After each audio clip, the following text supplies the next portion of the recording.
Greetings and peace, everybody. My name is Ra Imhotep. I'm broadcasting on behalf of 13scienceastrology.com.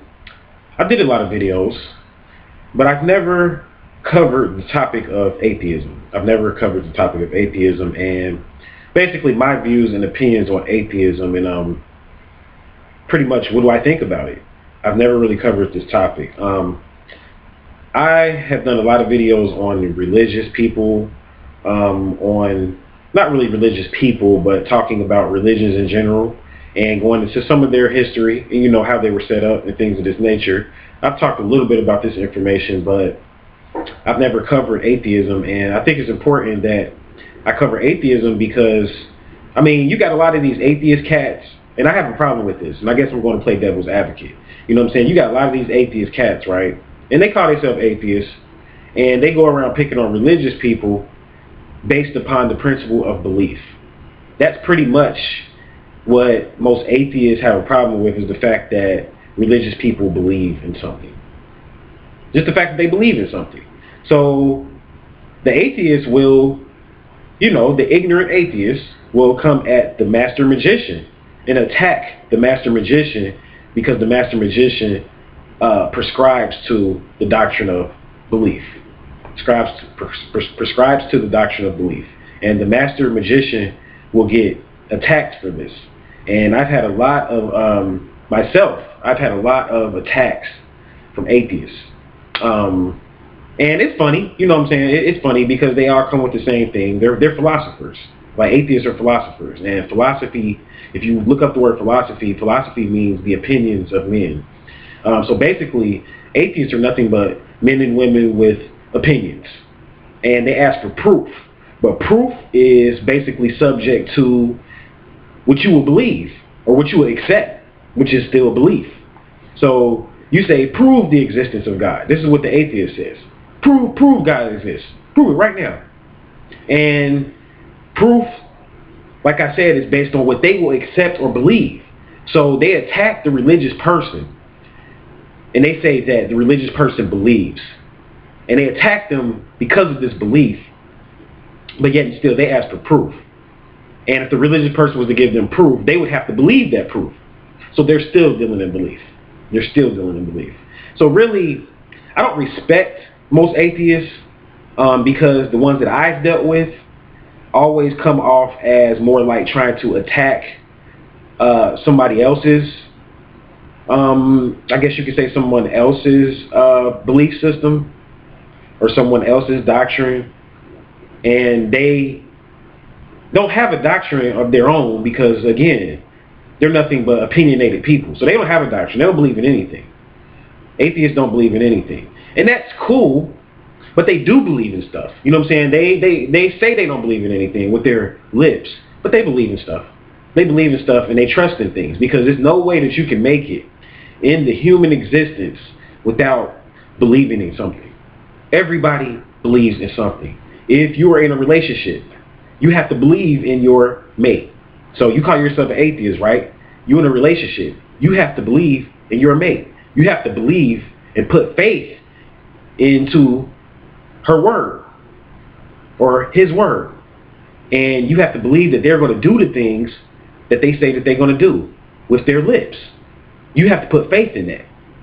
You have to believe, if you're working at a job, that your job is going to have a place for you tomorrow. You have to believe that, because that's the only way that you can keep going. Because if you didn't believe that and you were so realist and so factual, you wouldn't be able to work a job. See, someone that's really dealing in concrete facts can't work a job, because there's no way to say that this job is going to need you tomorrow. There's no way to guarantee that, because we know that these corporations, they decide that they're going to close down in secret long before they let the employees know. So you still have to deal in belief, even in that. You still have to deal in belief, even in the fact that of you going to work, or if you have a lover or a spouse, or you have to believe the fact that your children are okay while they're at school. You have to believe in it. You see? So you attack another person's belief, but yet still you believe, but you say, oh, that's different. That's stuff that you got to believe in or whatever, and that's just stuff that you have to put your faith in, because if you don't, you'll go crazy. So you have to put your faith in that. Exactly. And that's why a lot of people become religious, because they have to put their faith in something or they'll go crazy. You see, and I'm not against belief. See, I'm not against belief. I'm not even against religion because, like I said, religion is a doctrine and a system of information. It's a compilation of a doctrine and a system of information, and it takes time and research to really understand religion. And once you get into it and research it and start to understand it, you'll learn a lot about history, mystery, and our story, which are three different stories. You see, you have history, my story, which is the mystery, and our story, which is collective consciousness, our story together as a whole. So these are the different separate things that you'll have to research or whatever, or what you'll get into as far as once you get into the Bible. These are the things that you'll stumble across: the history, the mystery, and our story. Different parts of the past. The history, the mystery, and my story, and our story are different, three separate parts of the past, falsely called history, you see, because the mystery aspect, so you have history. History is what's told to you. I'm going to break it down for you guys. History is what's told to you. This is basically what you learn about in school. And his story is his story, because it's somebody else telling you this story. It's what they say happened. You have no way of proving that. Atheist. So you call yourself an atheist, but you can't prove history. You can't prove it because you weren't there. So you can't prove it. They could be making these things up to you. You can't prove it. Without a shadow of a doubt in the court of law, you can't prove a lot of things in history that they say happened. So you can't prove slavery, for instance. You can't prove slavery. You can't prove without a shadow of a doubt that black people were brought over, millions of black people were brought over here to the shores of North America in slavery. This is a subject that's open for debate. Now, I'm not saying that I'm saying that slavery did not exist, and I'm not saying that it did, because this is not what I'm talking about here. I'm talking about belief and opinions and facts and stuff like that in history. So you can't prove slavery. So don't jump on the next person because they can't prove something. You know what I'm saying? Instead of jumping on them, educate them, help them out, walk them through it. You know what I'm saying? Atheists don't walk people through things. They're here to debate people and to make them start to disbelieve and to become disbelievers, or they want to put people on the opposite side of the pole. See, I'm a metaphysician, and you see, I play the middle. You see, I play the middle, and atheists play the left, and religious people play the right. And I'm right here in the middle, you know what I'm saying? So the atheist is mad at me just like the religious person, but they can't see that basically both of them are arguing about the same stuff, and you should play the middle. And the middle is this: you deal in facts, you see, but you deal in belief as well. You deal in works, you put in work, which is a physical, tangible thing, but at the same time you have faith. You have faith, because when you work in faith, when you put in work and you have faith to back your works, you're going to see your works increase 100-fold. You're going to see your works increase 100-fold because you have faith to back that, versus one who's working with no faith to back it, with nothing to believe in. This person is empty. It's not going to last. They're not going to be able to endure because they have nothing to believe in. So belief is key. But let me get to this next part. So you have the history. That's what he tells you, his story. Then you have our story, which is collective consciousness. This is what someone that is observing us, like an ET or something like that, this is what they would write of us, humans. This is what would be called our story. And this is based on someone that was not ever a part of our culture. They could be the only person that could write our story because they were the observer. So the only way to really write our story successfully is to become the observer through meditation, or become the observer through taking on a point of view of a third person, or basically putting yourself in a position like an alien or someone on a UFO or something that's observing us. See, you have to start looking at humanity like that and observing humanity, because then you'll see how much bullshit we really believe in. When you start to become an observer, you'll start to see how much bullshit that we're on. Not even just believing, but how we socialize with each other, how we interact with each other in society, and just in general the way society is. You know, capitalism and all of our different isms and the way that these things are, you'll see how much BS it is when you become the observer. You'll see that all of it is BS. You have to become the observer to see this. So you have to become the observer, and that's dealing with our story. And then you have an aspect of the past called my story, or the mysteries. the Egyptian mysteries, the Tibetan mysteries, the Mayan mysteries, the Native American mysteries. You see, these are different mystery systems. And in the mystery system aspect of the past, this is where you learn the facts. This is where you learn what the masses don't know. This is where basically when one decides to become initiated in higher knowledge, this is when he finds out about the mystery aspect of the past. So you have three different parts of the past. You have three different parts of the past. And I just wanted to point that out because atheists, they, again, don't believe in anything. So to them, anything that really happened in the past is open for debate. And instead of them going into the past and really researching it and really getting an understanding of the past and then getting an understanding of religion and certain words and God and what it means and things like that, they choose to debate people based upon the fact of belief because this person believes in something. And again, if you don't believe in anything, then your life is BS. Life here in the Matrix will not work without belief. You have to program yourself. We are basically, as humans, not as consciousness, but as humans, we are programmed. We're machines. Programmable. Humans are easily programmable. And either you're going to program yourself or somebody else is going to program you. That's what it comes down to. And religion is basically accepting someone else's program.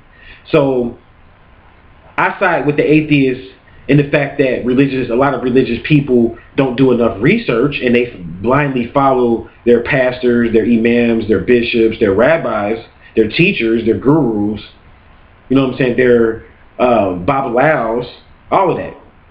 Their worshipful masters. See, they blindly follow people without doing research and learning what words mean and learning the truth behind what's going on in the Bible. Because the Bible tells a story. Again, the mysteries, the histories, and our story. It tells all of that. But you have to understand what's going on and be able to dissect it. First, you have to be able to put the Bible in perspectives of some of it is history, some of it is mystery, and some of it is our story. You have to be able to put the Bible in perspective of all of that first. And then once you do that, then you have to go into it and dissect it and begin to understand and decode it based upon what it's talking about on a particular situation. And the Bible has a lot of different parables in it. It has a lot of different proverbs in it, a lot of different parts of it. So I don't dismiss the Bible. You know what I'm saying? That's why I can never be an atheist, because I don't dismiss the Bible. That's the first part of it. Like, how could I dismiss the Bible when it has so much history in it? When it has so many metaphysical principles that are deep that you can learn something from. So many occult principles that you can learn something from. So I can't dismiss the Bible or tools that religious people profess as theirs. I use a lot of those same tools that religious people profess as theirs, like the Bible, the Qurans, their books. You know what I'm saying? Even the beads, all that type of stuff. People say the beads are religious, and that's for religious people, and you know what I'm saying, you call yourself a scientist, why do you need beads? Because I'm basically a person that really merges religion and science together. Like, this is basically what I do. Like, yeah, I'm a scientist and I deal in science and I deal in facts, but I merge belief in with it. And that's what really makes you a good magician, when you can merge belief in with facts and begin to basically work on a paradigm based off of that, or begin to work on a program based off of that, or a network based off of that, off of merging together belief, because you need belief to keep you going. And we teach it in the occult as belief just being a step. You see, belief is a step. You have belief, faith, and fruition. And a lot of people that watch my videos heard me teach about this. Belief is just the first step in it. Then you go into the faith aspect. And then you go into fruition, which you see whatever it is that you started out believing in, you see it come into existence, and now it's real. So now you have proof. So say, for instance, you could say, I'm going to be rich one day. That's a belief. And an atheist can say, I don't believe you. It could be an atheist in your family, and they're going to say, I don't believe you. And that makes that person an atheist, because they don't believe you. So now you have an atheist. Basically, an atheist is basically like opposition, pretty much. Like, they're your opposition when you say you believe in something. That's what an atheist is. So they're your opposition. So you say, I'm going to do this. I'm going to be rich. Of course, people are not going to believe you, because you're probably poor saying it. So nobody's going to believe you. So atheism basically is a part of the programming in the matrix that people have to overcome, like the atheist mentality. Like the atheist mentality just doesn't stop with people like atheists that attack people's religion. Atheism goes deep. Atheism goes into people that don't believe in magic, people that don't believe in ETs. It's atheism and all of that even. You know what I'm saying? Because even if you define the word atheism, it basically means to go against God or a deity, or to be basically to not really not believe in it, but to be against it. The concept of believing in it. That's what an atheist is, one who's even against the concept of putting your energy into a deity or a God or something like that. And an intelligent person, that's spiritually intelligent, I should say, not left-brained or linear intelligence, but a spiritual person knows that, I mean, when you deal with faith and deities and stuff like that, it's unseen energies that make things happen out here. And people that really get deep into faith, they test the deity that they're dealing with. So you test the deity. Like, say for instance, you're dealing with the abundance angels. You test the abundance angels. You come up with something and you ask them to give it to you. And when they give it to you, that's going to be like, it's going to blow your mind. Because now, you really don't believe in them anymore. Now you know. Because they're giving you things. So you have a lot of faith in the unseen world. You know what I'm saying? So you're able to work with the unseen world a lot better and able to manifest things a lot better versus a person that blocks themselves off from it and says, I don't believe in anything. You blocked yourself off and closed yourself down from a lot of stuff. Just because of the fact that you only can believe in things that are provable in mainstream society. They haven't even said that chakras are provable in mainstream society. Mainstream society hasn't even accepted really totally Western society, that is. Mainstream Western society has not even accepted chakras. They haven't even accepted chakras. So what makes you think that they're going to start to really prove and accept belief? You know what I'm saying? And really accept that as a part of doctrine. Belief has always been pushed into the religious realm. It's always been pushed into the religious realm because you can't see it. It's not tangible. And in this society, they're not even atheists. See, in this society, the people that run it, I'm saying, they're not even atheists. The people that run this matrix in this society, they basically are materialists. It's all about matter to them. It's all about what's physical, what they can see. And a lot of atheists are like that, but not like these guys. See, a lot of atheists, they're kind of like materialists. You know what I'm saying? Because they don't believe in nothing. So you can kind of classify them as materialists, but they still believe in like a lot of stuff about society, like a lot of atheists do generally. Like most atheists generally believe in society, like marriage and, you know what I'm saying, like the things that I talked about earlier on in this video.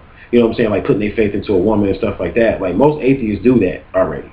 You know what I'm saying? But you start talking about people that are like running this matrix, people that are running the world, they don't put their faith in nothing. They straight up materialists. They don't even put their faith in their women. They don't put their faith in the institution of marriage. You might say, well, they're married. Their marriage is not ran like the way you think they are. They do not run their marriages the way you do, the way the common man does. These elites, everything, it's like the mob. Their wives are like mob wives.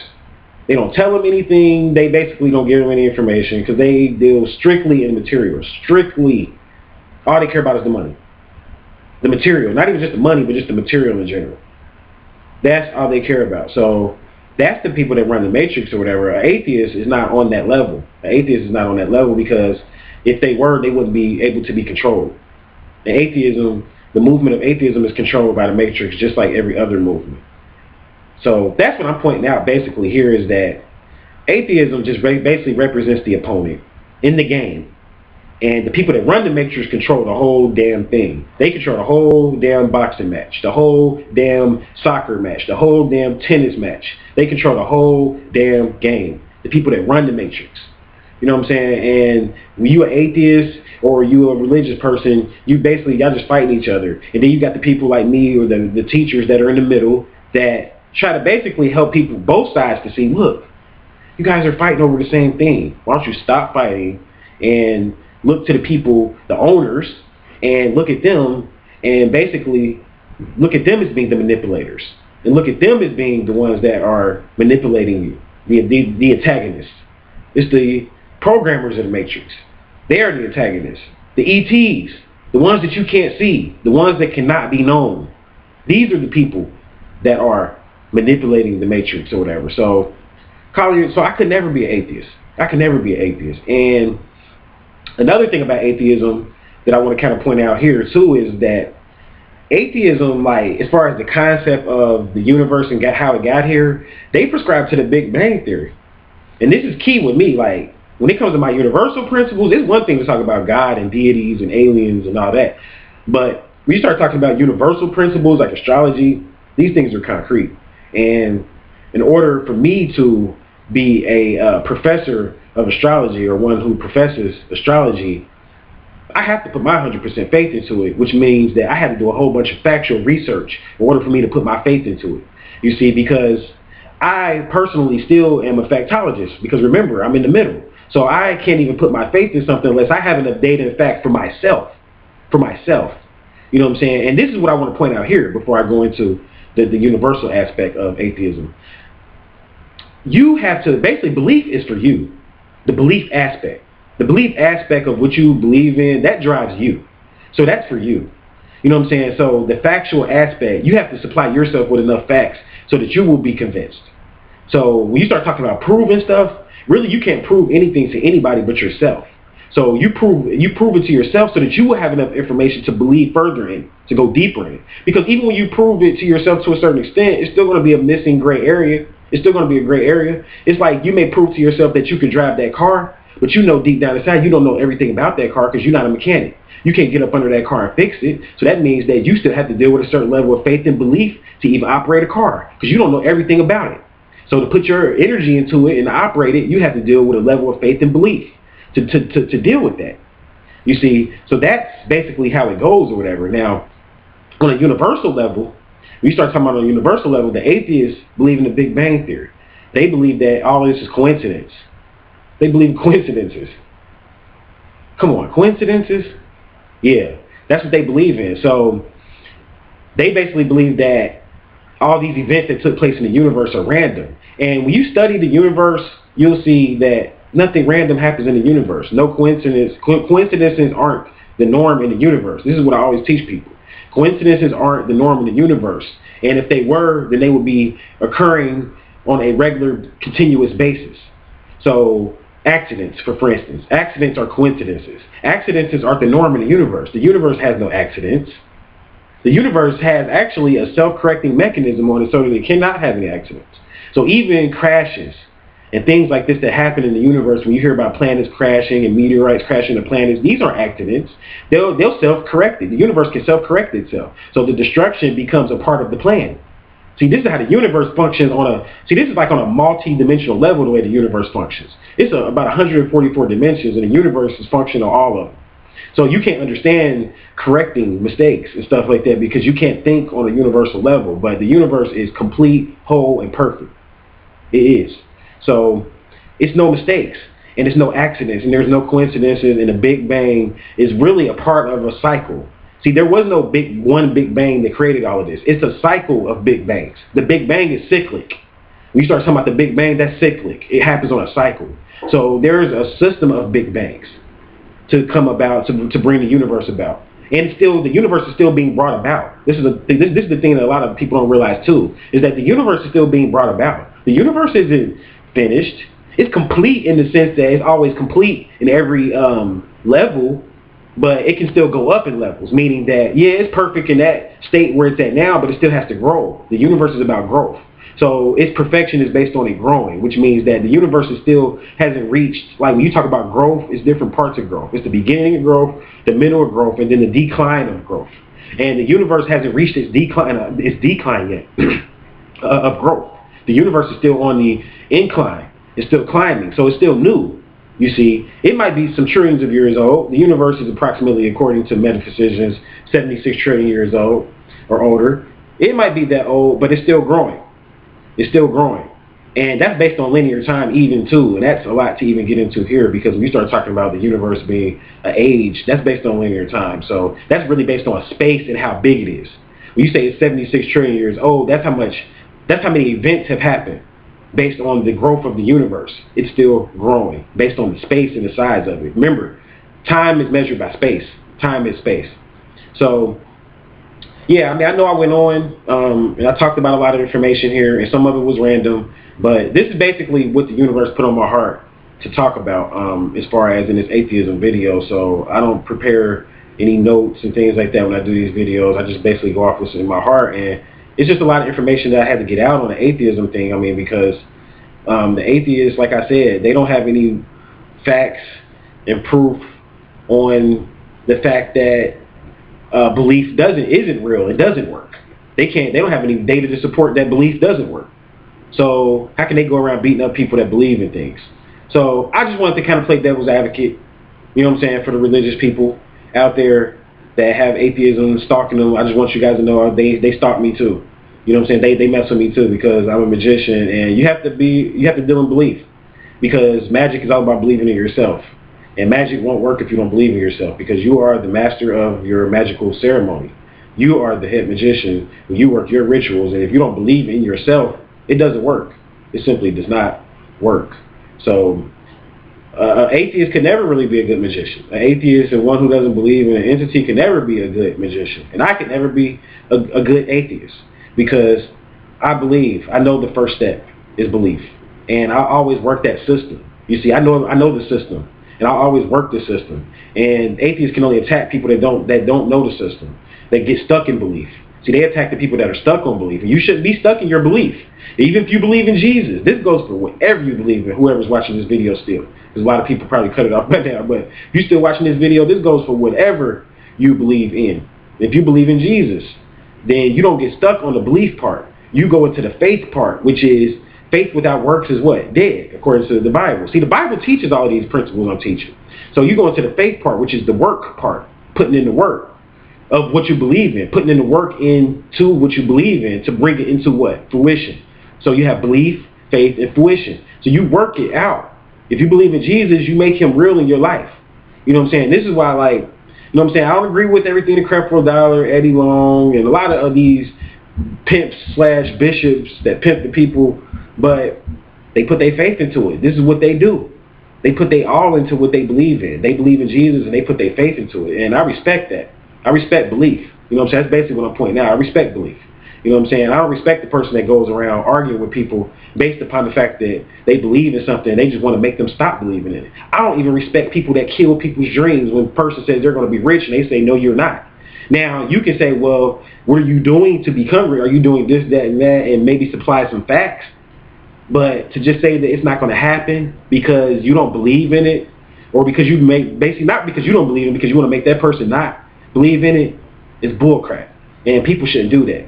You know what I'm saying? People shouldn't do that. You shouldn't knock the system of belief. You shouldn't do that, because belief is a part of it. It's a part of it. I know a lot of conscious people even too. Like a lot of the conscious cats out there that, you know what I'm saying, the Egyptology type of cats and stuff. I mean, a lot of them don't deal with belief. And that's your opinion if you don't do that. But again, if you're talking about working magic, you have to believe, beloved. I mean, say for instance, I don't know if this story is true or not, but say for instance, people at one point did believe that the world was flat. Somebody had to challenge that belief, meaning that they had to believe stronger in the fact that the world is round. You see, they have to believe in that stronger, and they have to challenge that. You know what I'm saying? And that idea was challenged in certain societies, because that idea, from my research, as far as the world being flat versus being round, that concept of it being flat was only believed in certain areas where they didn't have knowledge of the mysteries. The people that kept the knowledge of the mysteries, even when history kind of like forgot itself, because a lot of times history forgets itself, or people forget history, you still have the people that are initiated into the mysteries. They keep all of that information intact. So they knew the world was round. So everybody on this planet didn't believe the world was flat. That's pointing out, that's going back to history again. See, this is what you learn in history. In history, they teach you that everybody on this planet believed the world was flat. That's what they taught me. Everybody on this planet believed that the world was flat at one time. Then you get initiated into the mysteries and you find out that everybody didn't believe that. And some people knew it was round all along. It's just some people didn't. See, that goes back to belief again. See, that's what I'm saying. That's why beliefs and facts go hand in hand. You can't separate them. To the people that believe, and not people that want to research stuff and prove things and have facts. I mean, you can't do that. You can't knock people because they want to research things and they want to look up things. You know what I'm saying? And they don't want to just set things on blind faith. And that's intelligent. So I'm not telling you to accept shit on blind faith either. Do your research. Look up things. Be a researcher, definitely. You know what I'm saying? So you got to be definitely factual. You know what I'm saying? You have to be able to prove this to yourself and believe in it wholeheartedly yourself. Study enough of it to believe in it wholeheartedly yourself. The reason why I can say that I can talk about ETs publicly on YouTube is because I've done enough research on it myself to where if somebody comes at me, I can at least, it won't shake my faith. I'm not here, like if somebody comes at me and tries to disprove something that I believe in to myself, to me, it's not about me getting them to believe in me when they try to disprove me. It's about me not allowing them to deter me or to shake up what I put my energy into. And the only way for me to be able to barricade and block that is to do enough research on my own, to prove things on my own. So, atheists, you guys aren't right. You guys aren't perfect either. And you should research things and look up things yourself. And if you're going to be an atheist, that's fine. You know what I'm saying? Stop trying to come around and mess with other people that believe in and put their energy into things. Stop trying to come around them and shake up their faith and disturb them. You see, because that's all you're doing is just being a provocateur. That's what atheists are doing. You're just being a provocateur. You see. And then you have agnostics. You know what I'm saying? I got to put all of this stuff out in this video. You got agnostics. You know what I'm saying? Agnostics, they are basically people that they don't have an opinion. They don't know. They're undecided. And I respect that more than the atheist too, because I'd rather you be undecided. You know what I'm saying? Which means you just haven't done enough research and you don't know. But atheists, stop going around acting like you know everything. Atheists think they're God. Like they think as far as for knowledge, they think they're the God of knowledge. So they go around prancing around acting like they know everything. You know what I'm saying? And that's the whole thing with atheists or whatever, is they want to know everything. They want to basically stop people from believing this stuff. And they have no explanation on how the universe came about themselves. And they firm believers in coincidence. And that's why the whole concept of atheism to me, it just doesn't make any sense. And I wanted to point that out. So no, for the record, Ra Imhotep is not an atheist. I do subscribe to the doctrine of belief. I do work my magic based on belief. And I get results. I do get results. So I hope this helped. For more enlightening information, I ask you guys to visit my website, 13signsastrology.com. That's the number 13, signs plural, astrology.com. And until we meet again, I'll leave you all in peace.